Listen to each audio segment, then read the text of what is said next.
Episode 4, A New Hope.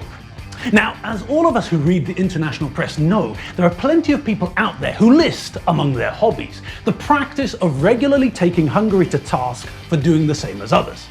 These are the people who utilize the elastic yardstick, stretching it to fit things in when they do things, allowing it to contract so that they have a reason to kick Hungary in the knackers.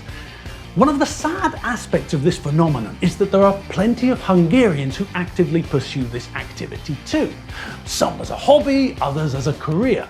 But there are also Hungarians living within and without Hungary who not only love their homeland, but see through that wall of lies and deception that the elastic yardstick gang create. One of these, of course, is the novelist Tibor Fischer, who habitually writes rebuttals of some of the most offensive things written about Hungary. Another is Frank Furedi. In an article for the British magazine Spiked, Frank recently turned his attention to the continual attacks that Hungary faces from the West and the EU. The most surreal aspect of the article details how one of the latest attacks against us is found not in a political, but rather in a medical journal. A medical journal. How on earth can someone writing in a medical journal manage to stick the boot into Hungary? Oh, but of course, this report in the BMJ, the British Medical Journal, quoted Falus Ferenc, a man who, although once chief medical officer, is mainly remembered for his unforgettable performance in the Ice Water Bucket Challenge of 2014 when he was running for mayor of Budapest. És nem csak a betegeket kell támogatni, hanem a betegeknek örömszerzést és rehabilitációt is szolgáló bátortábor. Most dönts rá. Felszólítom Tarlós István, Botka Lászlót és Kósa Lajost, hogy ők is támogassák a bátortábort, ami örömet szerez a beteg gyerekeknek. Do I need to mention that he didn't get the job of mayor? No? I didn't think so.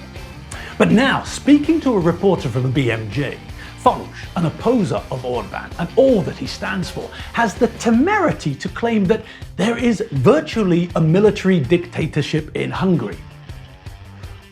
What on earth has he been doing? It sounds like he's been raiding the medicine cabinet. As Frank Furedi points out, the sentence itself is a mess.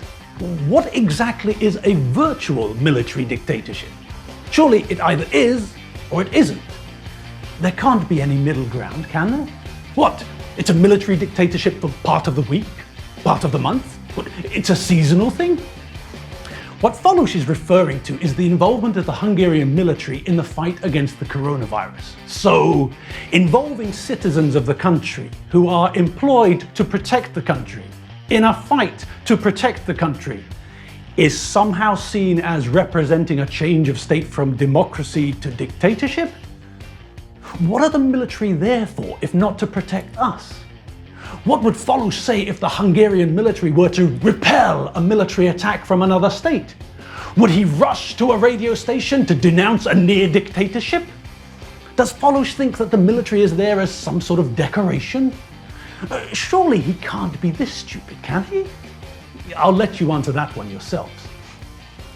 So we now know what lies at the bottom of this claim, this accusation of virtually a military dictatorship.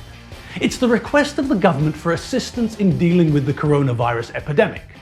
On April the 12th of this year, the chief medical officer ordered the decontamination of the old people's home on Pesti út. At the time, this municipality-controlled old people's home was an epicenter for the coronavirus. 313 residents and 26 staff were confirmed to have the coronavirus. In total, 55 elderly residents died as a result of the coronavirus infection. Given that the situation appeared to be far beyond the municipality's control, the chief medical officer requested the army to step in and thoroughly decontaminate the old people's home.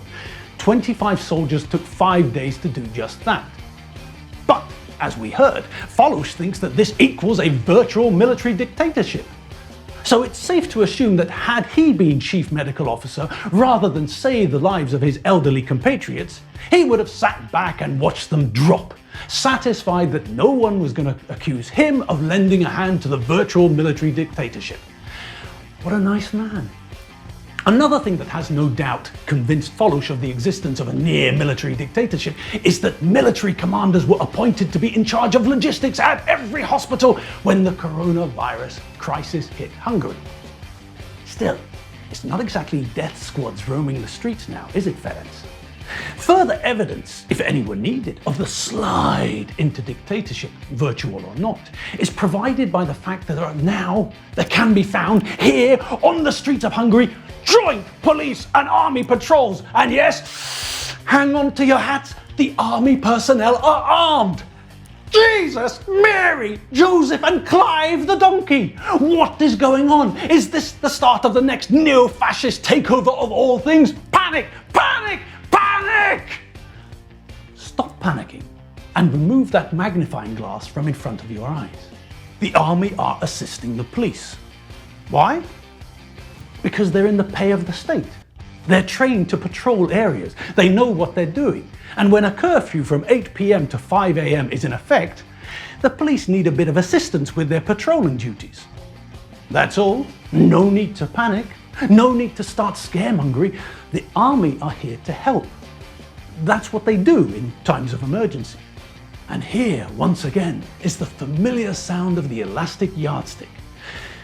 In 2002, who did the British government call on to work in place of firemen when the firemen went on strike? The army. There were soldiers on the street in 2017 after the suicide bombing attack at the Ariana Grande concert. Nobody started to shriek about military dictatorships.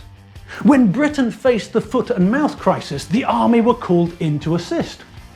No mention of military dictatorship. In normal circumstances, the army are unseen. They do their thing, away from the eyes of civilians. But they are part of our society. Their numbers and training mean that they have the manpower and skills to perform certain tasks in the civilian world or to assist civilians with those tasks. There is nothing sinister about this, unless, of course, you choose to present these events in a sinister light for the benefit of someone. What we're seeing here in action is the elastic yardstick, the rule of double standards which is used against us to our detriment repeatedly by the West and by the EU. Now, just think for a moment of the absurdity of the situation we find ourselves faced with.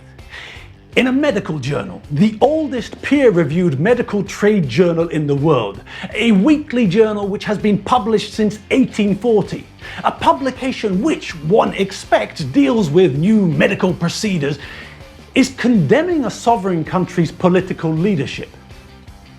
How does that fit in with articles about hypertension and acute otitis media in children?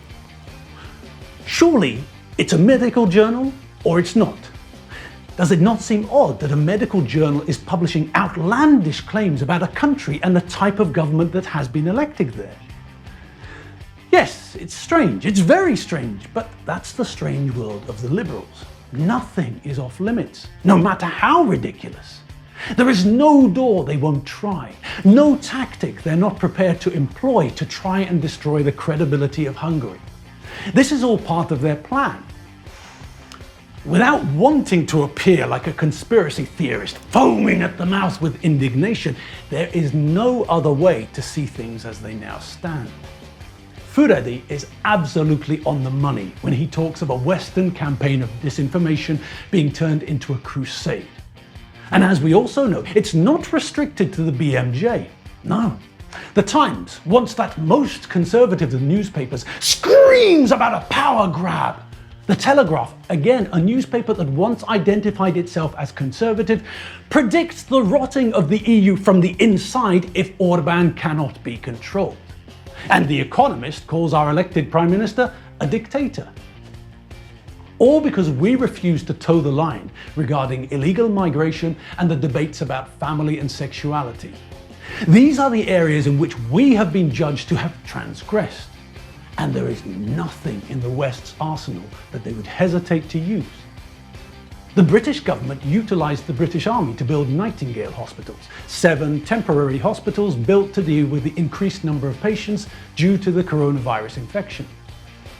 But nobody recalls reading about concerns that Britain was becoming a virtual military dictatorship, do they? No. Because nobody voiced that ridiculous opinion in relation to Britain. That was reserved for us. Boing! That's the elastic yardstick again.